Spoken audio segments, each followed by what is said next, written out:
শয়তান যদি ধরেন আদম যে গন্ধম খাবে, হ্যাঁ, এটা তো ভবিষ্যতের কথা। যখন আল্লাহর সঙ্গে শয়তানের ইটা হইছে, ডিবেটটা হইছে যে আমি সেজদা করব না, এটা তো তখন ঘটেনি, এটা ঘটছে পরে, যে পরে যে সেই ফলটা খাইছে, নিষিদ্ধ ফলটা খাইছে, সে তো পরে খাইছে। তাহলে শয়তান গায়েবের খবর তো আল্লাহ ছাড়া, আল্লাহ বলছে যে গায়েবের খবর আমি জানি, বা গায়েবের খবরের কথা ভবিষ্যৎ তো শয়তানের জানা কথা না। তাহলে শয়তান কিভাবে বুঝলো যে সে এই ফলটা খাইবে? হয়তো আল্লাহ জানতো যে আমার এই সেটা আমি পৃথিবীতে পাঠাবো, কিন্তু আল্লাহ তো বলছে তুমি এইখানে খাও, থাকো, জান্নাতে বসবাস করো। তো শয়তান যখন আল্লাহর কথা শুনছে, আল্লাহ তো কখনো মিথ্যা কথা বলেন না, বলার কথা না, তাহলে তো শয়তান ওইটা বিশ্বাস করবে, বা ফেরেশতারা ওইটা বিশ্বাস করছে যে সে জান্নাতেই থাকবে, জান্নাতেই খাবে। তাহলে সে যে আবার পরে নিষিদ্ধ ফল খাবে, যে এটাই বা এটা শয়তান কিভাবে বুঝবে যে সে যে নিষিদ্ধ, এটা তো ভবিষ্যতে ঘটছে, মানে ভবিষ্যতে ঘটছে, তাহলে ভবিষ্যতের কথাটা শয়তান তখন কিভাবে বুঝলো, কিভাবে জানলো?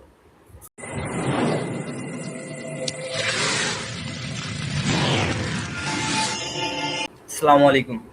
ওয়ালাইকুম আসসালাম। জি ভাই, আমার কিছু প্রশ্ন ছিল যে আল্লাহ পাক যখন মানে আদম আর ইবলিসের কথা কোরআনে অনেক জায়গায় আছে, সূরা বাকারা, তারপর সূরা আল ইসরা, অনেক জায়গায় আছে।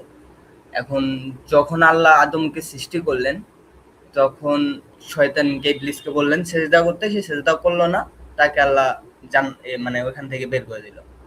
কিন্তু এখন কথা হলো, ইবলিস তখন কিভাবে জানলো, হ্যাঁ, যে ভবিষ্যতে কিয়ামত হবে, বা এই ইসে এই আদমই আবার পৃথিবীতে যাবে, কারণ তখন তো আদম আল্লাহর কাছেই বা জান্নাতের ভিতরে, হ্যাঁ, তখন সে কিভাবে জানলো যে এই মানে এরা আবার পৃথিবীতে যাবে, পাপ কাজ করবে? এখন যদি শয়তান আদমকে যদি অসওয়াসা না দেয়, তাহলে তো আদমের এই পর্যন্ত আসার কথা না, মানে পৃথিবীতে আসার কথা না, কারণ সে তাহলে জান্নাত থেকে বেরিয়ে হইতো না, কারণ আল্লাহ বলছে তুমি এখানে থাকো, এখানে যা ইচ্ছা তাই করো, কিন্তু গাছের কাছে যেও না।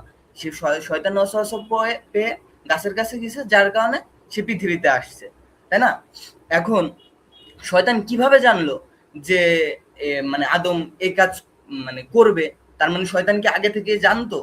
আর দ্বিতীয় কথা হলো কি, আমাদের মানুষের আগেও কোরআনে বলা আছে যে আগে জিন ছিল, হ্যাঁ, তো জিন থাকলে তখন তাদেরকে কারা পথভ্রষ্ট করতো? তখন তো শয়তান ছিল না, ইবলিস ছিল না, তাহলে তাদেরকে কে পথভ্রষ্ট করতো? এখানে আসলে যে প্রশ্নটা করা হয়েছে প্রথম, শয়তান কিভাবে জানতো, আপনি এক্সাক্ট আয়াত তুলে আনলে হয়তো আমরা আরেকটু পরিষ্কার করে বলতে পারবো আপনি কোন আয়াতটার কথা বলতেছেন। আমি এটা তো আর যতটুকু মনে একটা পড়ে, আয়াতে নেই, অনেকগুলো আয়াতে এই ব্যাখ্যাগুলো একটু একটু একটু একটু করে আসছে, যে তাই না? আমার এটা তো আমার অনেক যতটুকু অনেকগুলো সূরাতে আছে। আমার যতটুকু মনে পড়ে ভাই, প্রত্যেকটা ক্ষেত্রেই আল্লাহ সুবহানাহু ওয়া তাআলা আগেই উল্লেখ করছেন যে তুমি কিয়ামত পর্যন্তই আহ অভিশপ্ত। এই জিনিসটা আগেই উল্লেখ করা হয়েছে, এবং এর আগে আমরা বিভিন্ন হাদিস থেকে এটা জানি যে শয়তান আসলে একসময় অনেক বেশি দিনদার এবং ইবাদত বন্দিগিওয়ালা একজন জিন ছিল, এবং পরবর্তীতে তাকে আহ ফেরেশতাদের সাথে নিয়ে আসা হয়েছিল তার আমলের কারণে। এবং ওই ওই অবস্থানে থাকতে থাকতে আল্লাহর পক্ষ থেকে এই জ্ঞানগুলা পাওয়া তো অসম্ভব না। আহ, এটা মানে এখানে অসম্ভব কোনো কিছু আমি দেখতেছি না আর কি। যদি আরো ব্যাখ্যা থাকতে পারে, অবশ্যই আলেমদের বিস্তারিত এখানে অনেক গবেষণা এবং আলোচনা আছে, আমি সেই ব্যাপারে আমার আসলে গভীর নলেজ নাই এই মুহূর্তে। তবে এটা অসম্ভব কিছু না আর কি, যে শয়তানের কেয়ামত সম্পর্কে জানা। বুঝতে পারছেন? এটা হচ্ছে প্রথম প্রশ্নের উত্তর। আর কেউ যদি কিছু অ্যাড করতে চান? আচ্ছা, আমি একটু বলি। দেখুন, শয়তান তো সে জিনদের অন্তর্ভুক্ত। আল্লাহ যখন মানুষকে সৃষ্টি করেছেন, জিনদের পরবর্তী সময়ে সৃষ্টি করেছেন, জিনদেরকে আগে সৃষ্টি করেছেন। তাদের মধ্যেও এরকম, তারা জানতো তাদের সৃষ্টির উদ্দেশ্য কি। তারা তো এমনি এমনি সৃষ্টি হয়নি, প্রত্যেক সৃষ্টির পেছনে একটা কারণ আছে, হ্যাঁ। এবং তাদের যে আজীবন তারা ওইখানে থেকে যাবে এরকম না, তাদের সঙ্গে এরকম অবশ্যই আছে, সেই ধারণাটা নিশ্চয়ই তাদের এরকম ছিল। তাদের মধ্যে শিক্ষাটা নিশ্চয়ই এরকম এসেছিল যে তাদের কি করণীয়, এবং তাদের এই কার্যক্রমের মাধ্যমে এবং তাদের বিশ্বাস অবিশ্বাসের মাধ্যমে কি ধরনের পরিণতি আসতে পারে। যখন আদম আলাইহিস সালামকে সৃষ্টি করা হলো, তখন ফেরেশতাদেরকে বলা হয়েছিল এরকম, আমি পৃথিবীতে, আল্লাহ বলছেন, আমি পৃথিবীর বুকে একটা খলিফা হিসেবে মানুষকে সৃষ্টি করছি। তখন তাদের পূর্ব ধারণা অনুযায়ী ফেরেশতারা বলেছিল যে আপনি কি এমন কাউকে সৃষ্টি করবেন যে ফিতনা ফাসাদ করবে, রক্তকরণ করবে, এরকম কেন তারা এরকম তাদের ধারণা হয়েছিল? কারণ জিনরা এরকম করতো। সেই জিনদের কার্যক্রম দেখেই তাদের এরকম মনে হয়েছিল আপনি যেহেতু মানুষকে এভাবে সৃষ্টি করছেন, যেভাবে কি জিনকে সৃষ্টি করেছেন, এরকম কি দিয়ে? এই তাদের যে একটা ইচ্ছা শক্তি আছে, যে ইচ্ছা শক্তির মাধ্যমে, ফ্রি উইলের মাধ্যমে সেই অবাধ্য হতে পারে, বাধ্য হতে পারে। যার কারণে এরকম করে মানুষের মধ্যে মানুষে এই যে বিপর্যয় সৃষ্টি করতে পারে, সংঘাত, যুদ্ধ, কোলাহল, রক্তপাত। কিন্তু তাদের এই জ্ঞানটা এরকম ছিল যে স্রষ্টা নিশ্চয়ই পৃথিবীর বুকে মানুষকে সৃষ্টি করবেন। সুতরাং মানুষকে সৃষ্টি করেছেন পৃথিবীর বুকে তো আজীবন পৃথিবী থাকার জন্য নয়, কারণ মানুষকে সৃষ্টি করার উদ্দেশ্য হচ্ছে আল্লাহ বলছেন তার ইবাদত করার জন্য, এবং তার যারা ইবাদত করবে তাদের জন্য উনি পুরস্কার হিসেবে রেখেছেন জান্নাত, এবং যারা তার ইবাদত করবে না তার শাস্তি স্বরূপ রেখেছেন তিনি জাহান্নাম। সুতরাং এই শিক্ষাটাও এরকম তাদের কাছে নিশ্চয়ই এরকম আসতো বা তারা জানবে। এখন শয়তান তো জিনদের সাথে থেকে, এবং সে যখন ইবলিস, যে শয়তানটা, যে জিন, সে যখন এগুলো জানতে পারলো, তখন তো সে কি হয়ে গেল এখানে অহংকারের বশে, যে মানুষকে আল্লাহ সৃষ্টি করেছেন আবার আমাকে বলছেন সেজদা করার জন্য, সম্মান দেখানোর জন্য। হ্যাঁ, আমি হচ্ছি এরকম আগুন, ধোঁয়া ছাড়া আগুন তৈরি, সে মাটির তৈরি, তাকে কেন আমি সম্মান দেব? এই কারণে কিন্তু তার অহংকারের কারণে সে তার এই যে ইন্টেলেকচুয়াল ব্যাংক্রাপসিতে চলে গেল, এরকম যে ইন্টেলেক্টকে এত বেশি ব্যবহার করলো যে এখানে যে স্রষ্টা যে তাকে আদেশ করেছেন সেটা ভুলে গেল। কারণ স্রষ্টার আদেশই হচ্ছে এখানে মৌলিকভাবে বিশেষ করে প্রণিধানযোগ্য, যে আমাকে স্রষ্টা আদেশ করেছেন, যে আদেশ করেছেন সেটাই আমাকে মানতে হবে। স্রষ্টা যদি আদেশ করেন যে আমি এখান থেকে চলে যাই, আমি চলে যাব, এটা হচ্ছে আমার আনুগত্য স্রষ্টার প্রতি। আমাকে যদি এরকম করেন তাকে সম্মান দেখাও, আমি সম্মান দেখাবো। কিন্তু সেই স্রষ্টার আদেশকে অমান্য করার কারণেই তার এই পরিণতি। এখন শয়তান কি জানতো যে এরকম হবে মানুষের মধ্যে? যেতটুকু জানানো হয়েছে সেতটুকু জেনেছে, এবং সেই দিক থেকেই সে কিন্তু কি করেছে, জেনেছে যে মানুষ যেহেতু এরকম ইচ্ছা শক্তি দেওয়া হয়েছে যার মাধ্যমে সে স্রষ্টার আনুগত্য করবে, বাধ্য অবাধ্য হতে পারে, তখন আমি কি করব? আমি আরো ওয়াসওয়াসার মাধ্যমে, আমি আমার প্রতারণার মাধ্যমে তাকে প্রতারিত করে স্রষ্টা থেকে বিমুখ করে ফেলবো, স্রষ্টা থেকে তার হেদায়েতের পথ থেকে বিচ্যুত করে ফেলবো। এটাই তার কাজ, এটাই সে চাচ্ছে। এটা কি অহংকার এবং তার জেলাসির কারণে সে নিজেই যখন বুঝতে পেরেছে যে আমি যেহেতু আমার পরিণতি এখন পরিষ্কার, আমি যেহেতু যাচ্ছি ওইখানে জাহান্নামে, আমি যত বেশি বেশি পারি মানুষকে আমার সাথে নিয়ে যাব, এই যে একটা প্রবণতা তার মধ্যে ছিল, ওটা সেই কারণে এরকম করছে। সুতরাং এখানে স্রষ্টা থেকে যতটুকু জানানো হয়েছে সেই ততটুকু জেনেছে, তার নিজ থেকে তো আর কোনো কিছু জানতে পারে না। ফেরেশতারাও যেমন যতটুকু জানতে পেরেছেন, যতটুকু তাদেরকে জানানো হয়েছে। তারা আগেই বলেছেন এরকম যে আপনি জানেন যতটুকু আমরা জানি না। সুতরাং আল্লাহ যাদেরকে যতটুকু জ্ঞান দেন সেই জ্ঞান অনুযায়ী কিন্তু তারা ততটুকু জানে। আপনার প্রশ্ন যদি এরকম হয়ে থাকে শয়তান কিভাবে জানলো, যতটুকু তাদেরকে জানানো হয়েছে তার মধ্য থেকেই তারা এরকম এই জ্ঞানটা পেয়েছে। না, আমার মেন প্রশ্নটা এটা না, হয়তো বুঝতে পারেননি। আমার প্রশ্নটা ছিল যে শয়তান জানতে পারলো কিভাবে, এটা একটু মানে একটা কি বলে মানে প্রশ্নের ছিল মানে, আর মানে মেন কোশ্চেনটা ছিল কি যে জানানো হয়েছে, জানতে পারলো কিভাবে, জানানো হয়েছে, যতটুকু জানানো হয়েছে সেতটুকু জেনেছে। আমি পুরোটা বলি, প্রশ্ন পুরোটা বলি। এখন মানে শয়তান যদি ওইখান থেকে পথভ্রষ্ট না হতো তাহলে তো আদমকে এসে অসওয়াসা দিত না, তাই না? তখন আদম আলাইহিস সালাম, শুনুন, তখন আদম আলাইহিস সালাম যেভাবে তাকে এই নির্ধারিত করা হয়েছে পৃথিবীতে আসার জন্য, সেই পৃথিবীতে আসতো, এবং পৃথিবীতে এসে আদম এবং তার সন্তান সন্ততি যারা আছেন তারা এভাবে বসবাস করতো।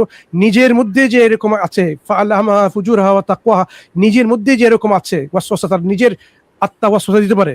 হ্যাঁ, তার যে আম্মারাতুন বিসসু, যে আত্মাটা এরকম পরিশুদ্ধ নয়, যে আত্মা তাকে এরকম এই পথভ্রষ্ট দিকে নিয়ে যেতে পারে, নাফসুল লাওয়ামা, নাফসুল আম্মারা, মুতমাইন্না নয়, তখন কিন্তু সে এভাবেই তার পরীক্ষা ক্ষেত্র কি করতো, পরীক্ষিত হয়ে যেত এই দুনিয়াতে। কিন্তু বাড়তি একটা সংযোজন হয়েছে যে কি, এখানে বাড়তি এক্সটার্নাল একটা ফোর্স, ইবলিস শয়তান, সে মানুষকে এভাবে আরো একটু এক্সটার্নাল ফ্যাক্টর হিসেবে এসে এখানে আরো মানুষকে পথভ্রষ্টার দিকে নিয়ে যেতে পারে। এবং আল্লাহ আমাদেরকে এই সতর্কতা করার জন্য এই আমাদেরকে পাঠানোর পূর্বেই আমাদেরকে শিখিয়ে দিয়েছেন যে তোমরা এই ইবলিস শয়তানকে তোমাদের পরিষ্কার শত্রু হিসেবে নাও, কারণ সে তোমাদেরকে এরকম পথভ্রষ্টায় সবসময় উদ্যুক্ত থাকবে, যাতে করে সে তোমাদেরকে পথভ্রষ্ট করতে পারে।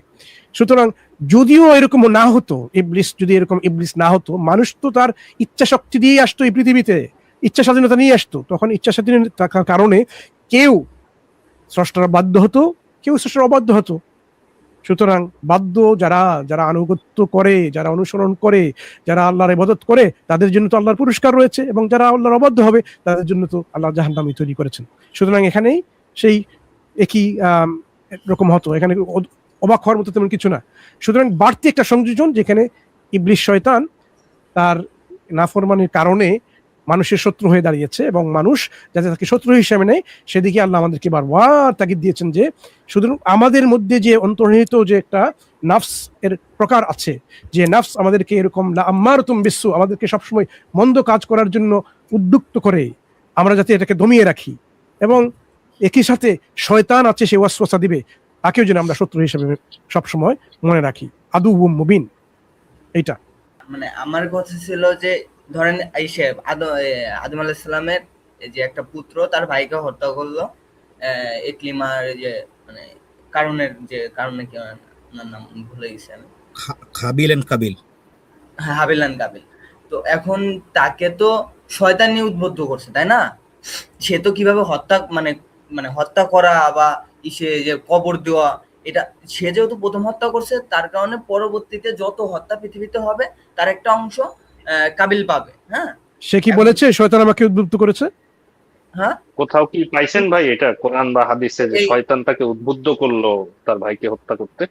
তাকে যে একটা পাখি মানে পাখি হয়ে একটা না, কাক ওইটা তো আসলো, দাফনের একটা ব্যাপারে, এটা এটা তো তো দাফনের কাজ। দাফনের ব্যাপারে, ওটা হচ্ছে একটা হ্যাঁ, কাক আল্লাহ পাঠাইছেন কিভাবে দাফন করতে হবে সেটা দেখানোর জন্য। এখন এখন তাকে কি শয়তান উদ্বুদ্ধ করেনি? আপনি পাইছেন কিনা আমি একদম তাকে নিশ্চিত কি না, করছে আমার কিনা যতটুকু আমি মনে আছে জানতে যে চাচ্ছি, তাকে শয়তানের উল্লেখ করছে নাই কিনা, এই ঘটনায়। আমার যতটুকু মনে তাকে আছে ভাইরা আপনারা কনফার্ম করতে পারেন, তাকে কি এখানে শয়তান শয়তানের উল্লেখ নাই। উদ্বুদ্ধ করেনি? না, মানুষের খারাপ কাজের জন্য, মানুষের গুনাহের জন্য কিন্তু শয়তানের ওয়াসওয়াসা নেসেসারি না, বুঝতে পারছেন? ওয়াসওয়াসা ছাড়াও রমজান মাসে মানুষ গুনাহের কাজ করে না, রমজান মাসে তো শয়তান শিকলবদ্ধ থাকে, তাই না? কিন্তু আমরা যদি কেউ হিন্দু থাকে, হ্যাঁ, সে জি, হিন্দুত্ববাদের অনেক কিছু ভুল দেখার পরেও যেহেতু সে ওই কালচারে বড় হয়, যার কারণে তার ভিতরে ওই নেচারটা একটু থেকে যায়। কিন্তু ছোটকালে যখন একদম সে বাচ্চা অবস্থায় থাকে, সে কিন্তু ওই নেচারটা পায় না। তো শয়তান যদি না আসে, তাহলে আমাদের যারা পূর্বপুরুষ ছিল, তাই না, তারা তো এই পাপ জি, কাজ করার কোনো উদ্বুদ্ধ হতো না বা করতো না। যেমন আদম আলাইহিস সালামের পরে যারা পুত্ররা আসছে, হ্যাঁ, যদি হাবিলকে মানে শয়তানে করে থাকে, কাবিলকে শয়তানে বুঝতে উদ্বুদ্ধ করে পারছি ভাই। থাকে, এইটা তাহলে হচ্ছে আর যদি না করে সেটা একটু আলাদা আগে কথা। জি, একটু আগে মনসুর ভাই কিন্তু উল্লেখ করছেন জিনিসটা, শয়তানের ওয়াসওয়াসার পাশাপাশি আমাদের নফসেরও একটা অংশ আছে যেটা মন্দ কাজ প্রবণ, আমাদেরকে মন্দ কাজে প্রভাবিত করে। শুধুমাত্র শয়তান কিন্তু ওয়াসওয়াসা দেয় এমনটা না, বুঝতে পারছেন? ফ্রি উইল থাকার কারণে আমাদের মানুষ এবং জিন প্রত্যেকেরই আলহামাহা ফুজুরাহা ওয়া তাকওয়াহা, মন্দ কাজ করার ক্ষমতা আছে এবং তাকওয়া অবলম্বনের ক্ষমতাও আল্লাহ সৃষ্টি করে দিয়েছেন। এটাই আমাদের পরীক্ষা, বুঝতে পারছেন? হ্যাঁ, এখানে আরেকটা বিষয় অ্যাড করি, যে এই পূর্ববর্তী প্রশ্নের সাথে এবং এই প্রশ্নের সাথে মিল আছে, যেখানে যেভাবে প্রশ্ন করেছিলেন যে শয়তান কিভাবে জানলেন।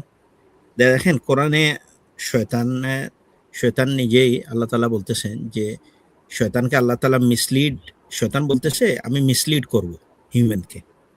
আচ্ছা, এই কথাটা মিসলিড মানে কি? আমি জানলাম এর নেচার আছে যে এটাকে আমি মিসলিড করতে পারবো।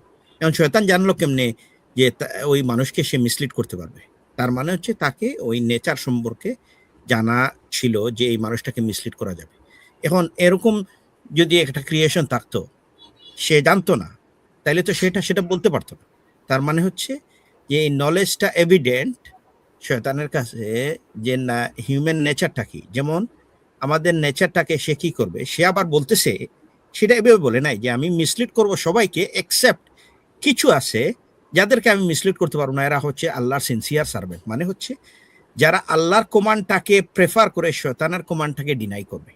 এরা ছাড়া সে কিন্তু সবাইকে। তাইলে এর থেকে আমরা বুঝতে পারি যে শয়তানের নলেজ আল্লাহ তাকে শয়তানকে দিয়েছেন যে মানুষকে বুঝার জন্য, এই কারণে অবশ্যই একটা আছে তো পরীক্ষার উদ্দেশ্যে। আর দ্বিতীয় কথা হচ্ছে মানুষকে আবার আল্লাহ কি করেছেন, মানুষকে আল্লাহ তাআলা একটা প্রমিস করেছেন যে যখন মানুষ আল্লাহর কাছে মাফ চাইবে আল্লাহ মাফ করে দিবেন যদিও ভুল ভ্রান্তির মধ্যে থাকে। তার মানে যে পরীক্ষা যেটা টেস্ট, আল্লাহ তো মানে মূল উদ্দেশ্য যদি আপনি বুঝতে পারেন, মূল উদ্দেশ্য কি মানুষ সৃষ্টি এবং এই যে পুরো দুনিয়া সৃষ্টির উদ্দেশ্যে আমাদের যে হিউম্যানের সৃষ্টির উদ্দেশ্য কি, আল্লাহ মানুষকে পরীক্ষা করবেন। এখন পরীক্ষা কিভাবে হয়? পরীক্ষা কি এখন কোনো ট্রায়াল ছাড়া হবে, কোনো টেম্পটেশন ছাড়া হবে? হবে না। তার মানে হচ্ছে যে আলটিমেটলি আল্লাহ মানুষকে পরীক্ষা করবেন। এই পরীক্ষার মিনস এবং ওয়ে বিভিন্নভাবে হতে পারে। এর জন্য আবার আমরা কাউকে দায়ী করতে পারবো না যে আমার নিজস্ব দিক। সে কিন্তু আমাকে ডিকটেট করে না, সে আমাকে একটা টোপ দেয়, টোপ। এই টোপে যারা ফাঁসবেন তার কথা শুনবেন, তখন আপনি তার অনুসারী হবেন। আপনি যদি এই টোপে না দেন, কারণ অনেক সময় দেখেন আপনার কাছে আসে না এরকম, দেখেন আপনাকে কিন্তু খারাপ কাজের একটা ওয়াসওয়াসা আসে, হ্যাঁ আসে না, তখন আপনি কি তার কথা শুনবেন নাকি বলবেন না আমি আল্লাহর কথা শুনবো? হ্যাঁ, যেমন অনেক সময় এরকম হয় যে মানুষ আপনাকে কুমন্ত্রণা দেয় খারাপ কাজে, তখন আপনাকে ওই যে আপনার নাফসুল লাওয়ামা, যে আপনাকে আল্লাহ যে জিনিসগুলো দিয়ে দিছেন ইন্টারনালি, হ্যাঁ, যে আপনার যে নাফসুল লাওয়ামা, যে গিল্টি কনসিয়াসনেস, এই গিল্টি কনসিয়াসনেস আপনি অ্যাপ্লাই করে আপনি তখনই আপনি ফেরত চলে আসতে পারেন। তার মানে যে শয়তানের যে প্রমিস আর আল্লাহর প্রমিস, হ্যাঁ, সে কিন্তু শয়তানের একটা সর্বশেষ কথা ছিল, আই থিঙ্ক এটা মনে হয় মনসুর ভাই আমি মনে করতে পারতেছি না, সে কিয়ামতের দিন সর্বশেষ তার একটা কথা থাকবে যে আয়াতটা হচ্ছে এরকম যে আমি যখন ম্যাটার কনক্লুড হয়ে যায় তখন সে বলবে সে কি করেছে, এবং মানুষ যখন করবে তখন সে বলবে আমি তোমাকে এটা করি নাই। হ্যাঁ মনসুর ভাই আয়াতটা যদি কাইন্ডলি একটু নিয়ে আসতেন, আই থিঙ্ক এটাই হয়ে যাবে আমাদের সামারি ইনশাআল্লাহ। আয়াতটা শয়তান কি জানতো সে আল্লাহর অবাধ্য হবে? ওইটা আমাদের ভাইকে জিজ্ঞেস করুন। হ্যাঁ ভাই এই প্রশ্নটা শুনছেন মনসুর ভাই? জি, শয়তান জানতো কিনা সেটা তো আমি আপনাদের প্রশ্ন করতে পারি, এই প্রশ্নটা আপনি আমাদের করতে পারেন না, কারণ শয়তান কি জানতো কিনা, শয়তান কি জানতো সে শয়তান অবাধ্য হবে আল্লাহর? ওইটা শয়তান বলছি। যদি অবাধ্য মানে যদি জানতো বা না জানতো এটা যদি হতো, তাহলে শয়তান কিভাবে বললো যে আমি আরেকটু সহজ করি, শয়তান কি সে নিজেই যে ডিসোবিডিয়েন্ট সেটা কি সে নিজেই জানতো? বুঝিনি। শয়তান হলো, সে কি অলওয়েজ শয়তান ছিল? সে অলওয়েজ শয়তান ছিল কিনা? না, কোরআনে বলা আছে না। তাইলে তার মানে হচ্ছে তার কোন সময় সে শয়তান হলো? যখন আল্লাহর আইন অমান্য করলো। সে কি করলো, কি অমান্য করলো? আদমকে সেজদার কথা বলা হলো, সে করলো না। তার মানে তার কেন এখন সেজদা, মনে করেন সেজদা সে করলো না, কোন রোগ ছিল তার মধ্যে সে সেজদা করবে না? কি অহংকার ছিল, তাই এই হচ্ছে মূল। হ্যাঁ, এখানে দেখেন যে অহংকার মানুষকে ডিস্ট্রয় করতে পারে, এটা হচ্ছে মূল থিম। সেটা দেখেন শয়তানকে ইনহেরিটেন্টলি কিন্তু খারাপ ছিল না, কিন্তু তার এই ট্রেইটের কারণে, তার মানে হচ্ছে আপনি ভালো হতে পারেন কিন্তু আপনার এই যে অহংকারী বোধ যদি চলে আসে তখন আপনি শয়তানের মতো হয়ে যেতে পারেন, আপনি অবাধ্য হতে পারেন। সে কিন্তু দেখেন ভুল করার পরে সে কি বলছিল যে আল্লাহ আপনি আমাকে মাফ করেন? সেটা বলছিল? বলে নাই। হ্যাঁ, তার মানে কি, কারণ হচ্ছে সে তার যে অ্যারোগেন্সি বা যেটা, সেটা তার কি এই যে অ্যারোগেন্সি যেটা ছিল, এটা তার হার্টের মধ্যে একটা ছিল, যে হার্টটা সুস্থ ছিল না, যে তার অ্যারোগেন্ট একটা নেচার ছিল, যে তার মানে ভুল হলে সংশোধন করার মেন্টালিটি ছিল না। কিন্তু এই ক্ষেত্রে আদম আলাইহিস সালামের ছিল। এই জন্য আদম আলাইহিস সালাম যখনই ভুলে বা মিসজাজমেন্ট করে যে ফল খেলেন বা করলেন, তখন কিন্তু উনি আবার আল্লাহর কাছে মাফ চাইলেন। এখানে ক্লিয়ার একটা ডিস্টিংশন। আদমের টেন্ডেন্সি হলো ভুল করলে মাফ চাওয়া, আর শয়তানের টেন্ডেন্সি হচ্ছে ভুল হলে আরো মোর অ্যারোগ্যান্ট হওয়া। সে ক্ষমা না চায়, সে কি বললো, সে করলো যে আমি আরো মানুষকে করব, মানুষকে মানে আরো সে অ্যাগ্রেসিভ নেচারে চলে গেল। এখন আমরা আসি এই দেখেন আয়াতটা, যে দেখেন যখন এই আয়াতটা হচ্ছে যখন বিচার কার্য সম্পাদন হয়ে যাবে, বুঝছেন, যখন বিচার ফয়সালা সম্পন্ন হয়ে এলো শয়তান বলবে, আল্লাহ তোমাদের জন্য যে ওয়াদা করেছিলেন তা ছিল সত্য ওয়াদা, আর আমিও তোমাদেরকে ওয়াদা দিয়েছিলাম, কিন্তু আমি তার খেলাপ করেছি। তার মানে এটা বলতেছে এখানে আল্লাহর ওয়াদাটা সত্য, এবং শয়তান নিজেই বলতেছে তার নিজের সত্যটা কি করছে, তার ওয়াদাটা ছিল মিথ্যা বা সে খেলাপ করেছে। তোমাদের উপর আমার কোনো প্রভাব ছিল না। সে শয়তান বলতেছে মানুষদের প্রতি তার কোনো প্রভাব ছিল না, আমি কেবল তোমাদেরকে আহ্বান জেনেছিলাম। মানে শয়তান তোমাদেরকে বেসিক্যালি মানুষকে আহ্বান জানিয়েছিল, আর তোমরা আমার আহ্বানে সাড়া দিয়েছিলে, মিনিং শয়তানের আহ্বানে মানুষ সাড়া দিয়েছিল। কাজেই তোমরা আমাকে তিরস্কার করো না। মানে শয়তান বলতেছে মানুষকে তোমরা আমাকে তিরস্কার করো না, বরং নিজেদেরকেই তিরস্কার করো। তার মানে হচ্ছে আমরা যখন শয়তানের উপর, শয়তান বলতেছে যে তাকে তিরস্কার না করে, কারণ তোমরা তো সে তো প্রভাব খাটায়নি, সে তো তুমি শুধু আহ্বান করেছিলে, এই জন্য রেসপন্স করেছো। এখানে না আমি তোমাদের ফরিয়াদ শুনতে পারি, না তোমরা আমার ফরিয়াদ শুনতে পারো। মানে হচ্ছে এখানে আজকের এই কাজ হবে না যে আমার উপর দোষ দিয়ে তোমার নিজের দোষটাকে কাভার করে ফেলবা, এটা হবে না। ইতিপূর্বে তোমরা যে আমাকে আল্লাহর শরীক করেছিলে আমি তা অস্বীকার করেছি। তার মানে শয়তানের ওয়াসওয়াসার মাধ্যমে এবং মানুষ যেভাবেই করো না কেন যে শরীক করেছিলে, তার জন্য তুমি আমাকে এই দোষটা দিতে পারবে না। মানে শয়তান বলতেছে জালিমদের জন্য আছে ভয়াবহ শাস্তি, যে আল্লাহ বলতেছেন যে জালিমরা অবশ্যই ভয়াবহ শাস্তি পাবে। তার মানে দেখেন ভাই, এটা হচ্ছে পরীক্ষার রেজাল্টের দিন পুরা সামারি, যে কি হয়েছিল পুরা টেস্টে। এটাও আল্লাহ আগাম জানায় দিয়েছেন আমাদের, এটা আল্লাহ আমাদের আগাম জেনে দিয়েছেন এই জন্য যাতে আমরা আমাদের কাজটা আমরা ফিক্স করি, যাতে শয়তান আমাদের যদি প্রভাব বিস্তার করে বা ইনফ্লুয়েন্স করে আমরা আল্লাহর কথা শুনবো ফয়সা। এই জন্য আল্লাহ বলতেছে ওয়ালা তাত্তাবিউ খুতুওয়াতিশ শাইতান ইন্নাহু লাকুম আদুউম মুবিন। হ্যাঁ, যে মানে আল্লাহর শয়তানের ইয়েতে যাবে না, মানে নিশ্চয়ই শয়তান তোমার একটা প্লেইন এনিমি। হ্যাঁ, তো এখানে যে ক্লিয়ার হয়ে গেছে যে এখন শয়তানকে, যে আপনার মূল প্রশ্ন যেটা ছিল যে শয়তান কিভাবে জানলো, শয়তানের সাথে যে উদ্দেশ্যগুলা জড়িত সবগুলাই আশা করা যায় এখানে মোটামুটি আমরা সামারি করতে পারছি। মানসুর ভাই যদি অ্যাড করেন। ঠিক আছে, আমরা পরবর্তী কেসে চলে যাবো ইনশাআল্লাহ। অনেক ধন্যবাদ আমাদের সাথে যুক্ত হয়ে প্রশ্নগুলো করার জন্য। ধরেন যে আপনি যে কথা বললেন, হ্যাঁ, এখন শয়তান যদি ধরেন আদম যে গন্ধম খাবে, হ্যাঁ, এটা তো ভবিষ্যতের কথা। যখন আল্লাহর সঙ্গে শয়তানের ডিবেটটা হয়েছে যে আমি সিজদা করব না, এটা তো তখন ঘটেনি, এটা ঘটছে পরে, যে পরে যে সেই ফলটা খাইছে, নিষিদ্ধ ফলটা খাইছে, সে তো পরে খাইছে। তাহলে শয়তান গায়েবের খবর তো আল্লাহ ছাড়া, আল্লাহ বলছে যে গায়েবের খবর আমি জানি, বা গায়েবের খবরের কথা ভবিষ্যৎ তো শয়তানের জানা কথা না। তাহলে শয়তান কিভাবে বুঝলো যে সে এই ফলটা খাইবে? হয়তো আল্লাহ জানতো যে আমার সেটা আমি পৃথিবীতে পাঠাবো, কিন্তু আল্লাহ তো বলছে তুমি এইখানে খাও, থাকো, জান্নাতে বসবাস করো। তো শয়তান যখন আল্লাহর কথা শুনছে, আল্লাহ তো কখনো মিথ্যা কথা বলেন না, বলার কথা না, তাহলে তো শয়তান ওইটা বিশ্বাস করবে, বা ফেরেশতারা ওইটা বিশ্বাস করছে যে সে জান্নাতেই থাকবে, জান্নাতেই খাবে।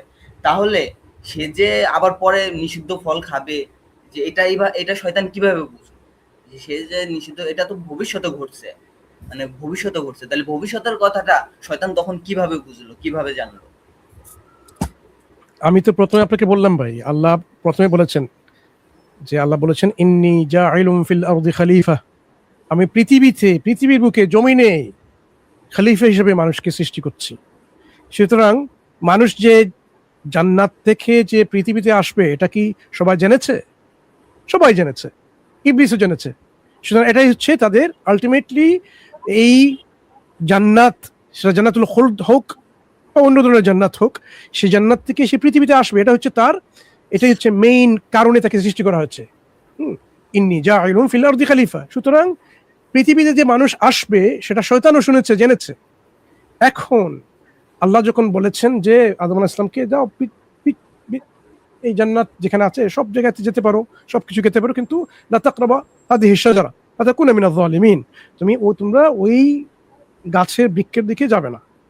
এখন এই আদেশটা তো শয়তান নিশ্চয়ই পরবর্তীতে শুনেছে তাদের মাধ্যমে, যার কারণে সে এসে এখানে ওয়াসওয়াসা দিতে শুরু করলো যে হ্যাঁ জানো কেন তোমাদের রব এটা না করার জন্য বলেছেন। এই তার একটা ফন্দি শুরু করলো যে কিভাবে এই অবাধ্য করা যায় কিনা। এটা এখন শয়তান কিভাবে জানলো ভবিষ্যতের কথা? শয়তান তো আগে থেকে জেনেছে, শুনেছে যে আল্লাহ বলেছেন ফেরেশতাদেরকে, আমি পৃথিবীর বুকে মানুষকে, জমিনে মানুষকে খলিফা হিসেবে সৃষ্টি করছি, ইন্নী জাইলুন ফিল আরদি খলিফা। তখন তারা বলছিল যে আপনি কি এমন কাউকে সৃষ্টি করবেন যে এরকম করবে? সুতরাং শয়তান তো আগ থেকে জানতো মানুষকে এভাবে সৃষ্টি করা হবে। তখন যখন তার নিজের পরিণতি সে বুঝে গেল যে আমি অবাধ্য হওয়ার কারণে আমি জাহান্নামী হয়ে যাচ্ছি, তখন এই আদমকে কি এবং হাওয়া তাদেরকে কি আবার আমি অবাধ্য করতে পারি কিনা? কারণ মানুষের মধ্যে তো এরকম সেই রকম যে এরকম পরিশুদ্ধতা এরকম এসেছে যে পরিপূর্ণভাবে যে কোনো ধরনের অবাধ্য হতে পারে না, এরকম তৈরি করা হয়নি। মানুষকে তৈরি করা হয়েছে এই দুটো দিক দিয়েই, যে সে আল্লাহর অবাধ্য বা বাধ্য হতে পারে, তার এই সেই ইচ্ছা স্বাধীনতা আছে, ফ্রি উইলটা আছে। শয়তান সেই ফ্রি উইলকে এখানে টার্গেট করেছে যে দেখি আমি কোনোভাবেই প্রভাবিত করতে পারি কিনা। আমার যে কৌশল ফন্দি প্রতারণা, তার মাধ্যমে যদি আমি তাদেরকে প্রতারণা করতে পারি, তাহলে তো মানুষকে আমি এই আদমকেই এখানে একটা, আমি যেভাবে জান্নাতে থাকতে পারবো না, আখিরাতে জাহান্নামের লোক হয়ে গেছি, আমি আদমকেও নিয়ে নিতে পারি কিনা, এটা সেই কাজটা সে করছে। এখন সে কিভাবে জানলো না জানলো, এটা তো ভাই এখানেই এই কোরআনের আলোচনা থেকে তো পরিষ্কার। যদি এমনই হতো, হ্যাঁ যদি এমনই হতো ভাই, তাহলে ধরেন যে আল্লাহ তো সব জানে, একদম পৃথিবীর সৃষ্টি থেকে শেষ পর্যন্ত কি হবে সব জানে, তাই না? সব জ্ঞান আল্লাহ সব জানেন, আল্লাহ এই যে এরকম ঘটবে তাও জানেন। হ্যাঁ তাও জানেন। আচ্ছা তাহলে এখন শয়তান যে আদমকে সিজদা করবে না, হ্যাঁ সেটাও আল্লাহ জানেন, সৃষ্টির পূর্বে সেটাও জানেন। আদমকে সৃষ্টির পূর্বে, জিনকে সৃষ্টির পূর্বে যে এরা যে এটা করবে তাও জানেন। আচ্ছা সে জানে। এখন ধরেন যে শয়তান এত ইবাদত করছে বা এত কিছু আল্লাহরে ডাকছে, তাহলে যদি আল্লাহ মানুষ সৃষ্টি না করতো তাহলে তো শয়তানের জাহান্নামে যেতে হইতো না।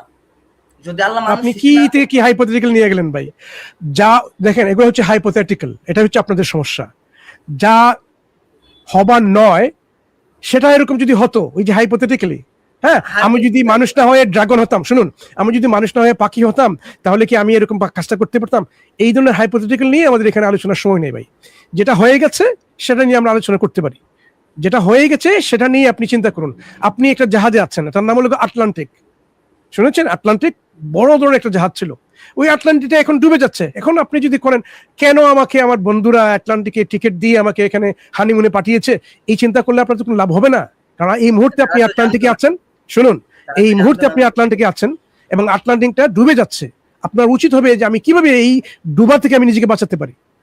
আপনি পৃথিবীতে এসেছেন, শয়তান কি করলো না করলো সেটাকে আপনার কোনো সাহায্য করবে না ভাই, অলরেডি হয়ে গেছে। অতীতের ঘটনা আপনাকে এখানে আপনার জীবনকে পরিবর্তন করবে কিভাবে? আপনি তো এখানে আছেন আপনার নিজের জীবন এবং যে আপনার মধ্যে যে চিন্তা ভাবনা আছে সেটাকে আপনি ব্যবহার করবেন। শয়তান তো ওয়াসওয়াসা আপনাকে দিবেই, আপনি শয়তান ওয়াসওয়াসা থেকে আপনি নিজেকে বিমুক্ত করবেন, মুক্ত রাখবেন, এটাই হচ্ছে আপনার দায়িত্ব। এখন শয়তান কেন যদি এটা না করতো তাহলে ভালো লোক হতো, জান্নাতে যেত, এগুলো চিন্তা করে আপনার কোনো লাভ হবে? কোনো লাভ হবে না। এই ধরনের হাইপোথেটিক্যাল, এটা ওয়েস্ট অফ টাইম। আর কোনো প্রশ্ন আছে আপনার? না, আপনি যেভাবে ব্যাখ্যা দিলেন সেটার আপনার কি আর কোনো প্রশ্ন আছে ভাই? না হলে আমরা পরবর্তী কেসের কাছে চলে যাবো ইনশাআল্লাহ। ঠিক আছে।